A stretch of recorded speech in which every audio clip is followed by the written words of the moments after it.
वार्षिक अधिवेशन में आए हुए हमारे वरिष्ठ मुनि राधेश्याम मुनि, विष्णुचरण महंत मुनि और विश्वनाथ मुनि। ये राधेश्याम मुनि जो हैं ये गुरुदेव का शिष्य रहे हैं और मैं राधेश्याम मुनि से कुछ सवाल पूछना चाहूँगा।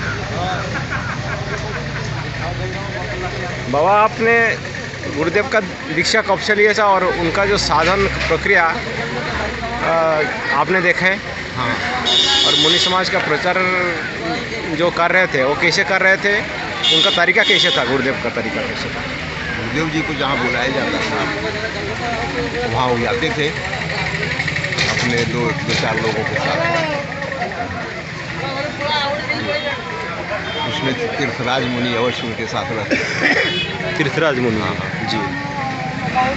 वो संगीत का प्रोग्राम करते थे वहाँ। तो गुरुदेव जो वहाँ पर प्रचार करते थे उस टाइम तो मजहब बहुत था, मजहब का बोलबाला बहुत था। हाँ, बहुत। तो कैसे प्रचार करते थे मजहबों का बीच में? पहले तो जो बुलाते थे उनके यहाँ जाते थे और वो डरते नहीं थे। मजहबी आते थे, मजहबी उनके साथ शास्त्रार्थ करते थे और सबको डिफीट कर देते थे। हाँ, मतलब वहाँ पर डिबेट होता था क्या? डिबेट होता था मजहब लोगों के साथ? जी हाँ। अच्छा। वो अपनी बड़ी बड़ी किताबें लेके जाते थे, सबको डिफीट करते थे। अच्छा। और वो लिख के, जैसे एक ब्लैक बोर्ड मंगाते थे तो ब्लैक बोर्ड पर लिख के, जानते थे कि सब उलट देंगे, हम जो कहेंगे उसको उल्टा कर देंगे। हाँ। इसलिए ब्लैक बोर्ड पर लिख के समझाते थे। देखो आपने ये कहा, इसका जवाब दिया, ये कहा, इसका जवाब दिया। ऐसे। आपका उम्र कितना था उस टाइम? हम तो 20 साल के थे। 19 साल। उनका साधन में देखे होंगे? हाँ, उनसे हम दीक्षित हुए हैं। उनका चक्रवेदन साधन? हाँ, चक्रवेदन और प्रणव। जी जी। चक्रवेदन का गुप्त क्यों रखा जाता है? गुप्त इसलिए क्या, उन्होंने रखा। क्यों? हाँ, एक बार पत्रिका में भी निकाला जी। अगर तुम किसी को दिखा के चक्रवेदन करते हो तो आप सफल नहीं होगे, एकांत में करो। और नंबर 2, इसको गुप्त क्यों रखा? उन्होंने एक दलील दिया कि आप कोई किताब फ्री में खरीदो, फ्री में पाओ तो उसको पढ़ोगे नहीं, सिंसियरली नहीं पढ़ोगे, कभी पढ़ लोगे कभी नहीं। अगर उस किताब को खरीद के पढ़ोगे तो अवश्य पढ़ोगे। इसलिए हम अपना साधन बेचते हैं। हम बेच सकते हैं क्योंकि हमारा जो है अधिकार है, हमने डिस्कवर किया है, खोजा है। जी। उस पैसे को संस्था के प्रचार में लगाते हैं। दूसरा संस्था लोग तो अपना किताब को जैसे कि क्रिश्चियन लोग फ्री में बांटते हैं। हम फ्री में? हाँ, जी। कहाँ पढ़ते हैं? हम भी तो तमाम किताब पाए थे, ये मिशनरी का। जी जी। कौन पढ़ता है उसको? हाँ। खरीदेंगे तो जरूर पढ़ेंगे। 50 रुपये की किताब खरीदेंगे, अवश्य पढ़ेंगे। कहा है क्या इसमें? और पूछिए। तो ये जो योग है सिर्फ रोग के लिए है ना और कुछ? नहीं, यह भगवान बनने के लिए। और भगवान तभी, उस रास्ते पर तभी आप चल सकेंगे जब आप स्वस्थ रहें। जी। इसलिए ये चक्रभेदन आवश्यक है। जी।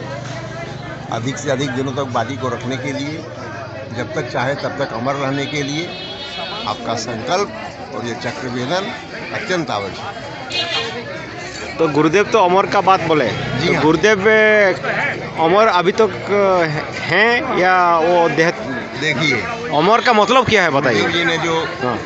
किताब लिखी है अमरता की, जी। उसमें ये साबित किया है कि अगर आप अमर हो जाते हैं, कोई भोजन आपको बहुत अच्छा लगता है, आप खाते हैं, तो पेट से जब ज़्यादा खा लेंगे तो आपको बीमार पड़ जाएगा। मैंने पेट से अधिक खाना नहीं चाहिए। इसीलिए अमर होना, कभी आपको मरने की इच्छा हुई तो अगर अमर हो गए, पक्का हो गया कि आप मर नहीं सकते, तो ये भी तो एक बंधन है। हम मरना चाहते हैं, हम हो गए अमर, तो ये एक बंधन है। उन्होंने कहा अमर होने का मतलब है कि जब तक आप चाहें तब तक आप अपने शरीर को रख सकते। गुरुदेव का चक्रवेदन साधन आप कर रहे हैं? जी हाँ।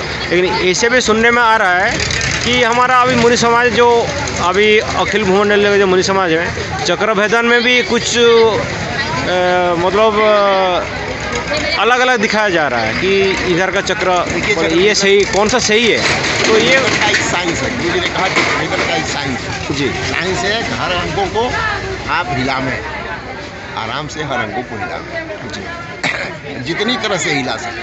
अगर गुरु जी ने एक, जैसे मान लीजिए गुरु जी ने एक ही तरह से हिलाने को कहा, आप कई तरह से हिला सकते, इसमें कोई हर्ज नहीं है। जी जी लेकिन 18 चक्र हैं, 18 से 19 नहीं हो सकती। जी इन्हीं में गति किए हैं, चाहे 3 तरह से गति दें, चाहे 4 तरह से। तो साइंस से बता दिया। हाँ जी। तो बुढ़ापा क्यों आता है? अगर अमर हैं तो बुढ़ापा क्यों आता है? बुढ़ापा इसलिए आता है कि हम अपनी आत्मा के खिलाफ हैं। जी अपनी आत्मा के खिलाफ जब चलते हैं, आत्मा आपकी कहती है ये काम करो, आप उसका उल्टा करते हैं।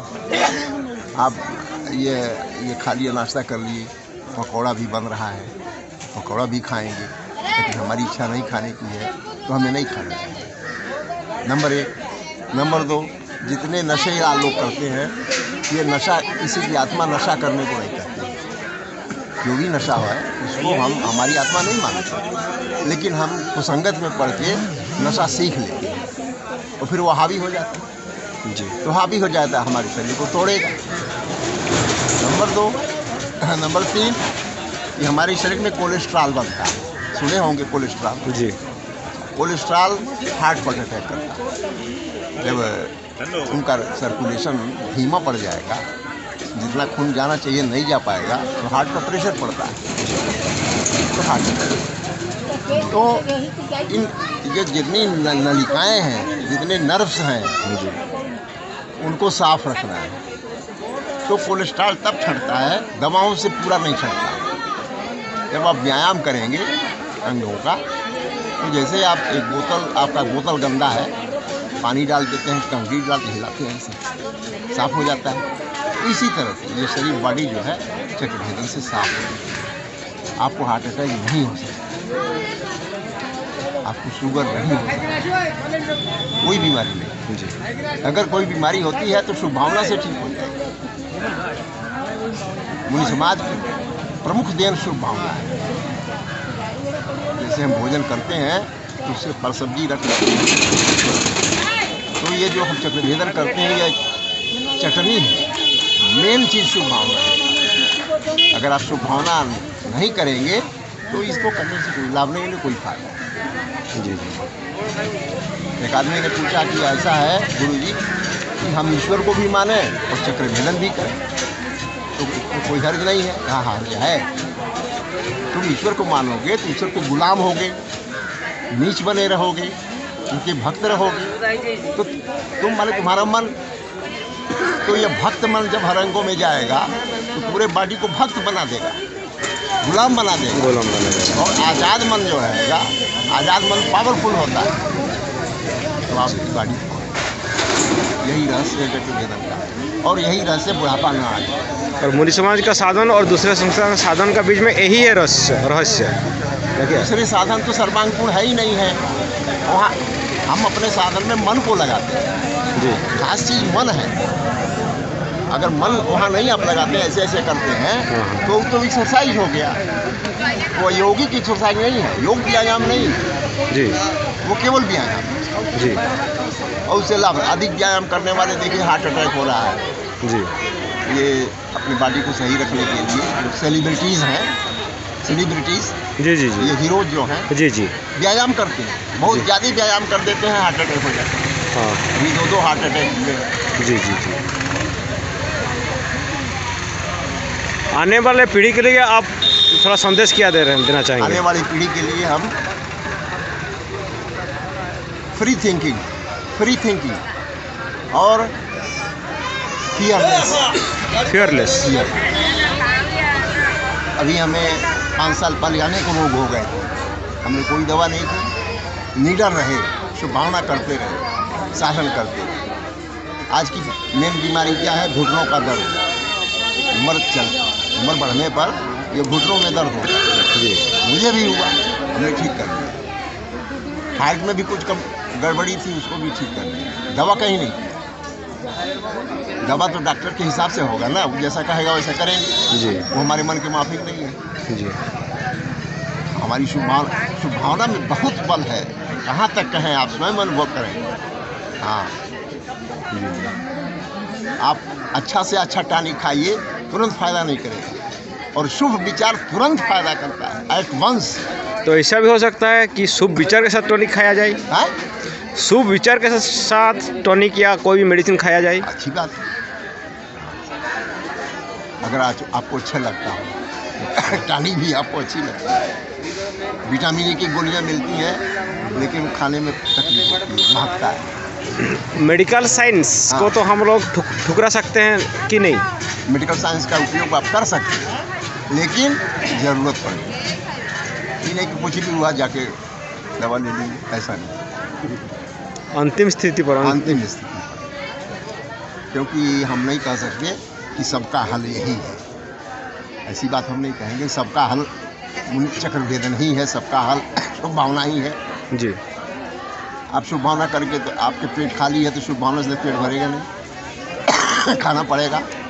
तो ऐसे ही मेडिकल असिस्टेंस ले सकते हैं। जी। तो इसीलिए योग विद्या के साथ साथ आयुर्वेद विद्या का भी प्रचलन हुआ, हाँ, इसीलिए ही हुआ है। वो साधारण लोगों के लिए। तो अभी एलोपैथिक साइंस जो है, एलोपैथिक मेडिसिन जो है, हाँ। मेडिकल जो है, वो वाला भरोसेमंद ज़्यादा है या आयुर्वेदिक वाला ज़्यादा है? दोनों के अलग अलग रास्ते हैं। आयुर्वेदिक में केवल दवाएं हैं, वहाँ ऑपरेशन भी। जब रोग भी बड़ा हो जाता है, दवाओं से नहीं काम होता है तो ऑपरेशन करना पड़ता है। तो तीनों मिलकर एक काम करते हैं, होम्योपैथी, आयुर्वेदिक और ये नेचुरोपैथी और एलोपैथी, सब मिल करके मनुष्य की सेवा करते हैं। लेकिन अब उस सेवा को कब लेना है, उसकी आदत ही मत बनी। तो अभी का जो परिस्थिति है, जैसे खाना पीना हुआ या वायुमंडल हुआ, दूषित वायुमंडल, तो उसके साथ तो हमारा शरीर भी बिगड़ रहा है। लेकिन आप साधन करेंगे, श्वास का ध्यान करेंगे, जी। तो कोई असर नहीं।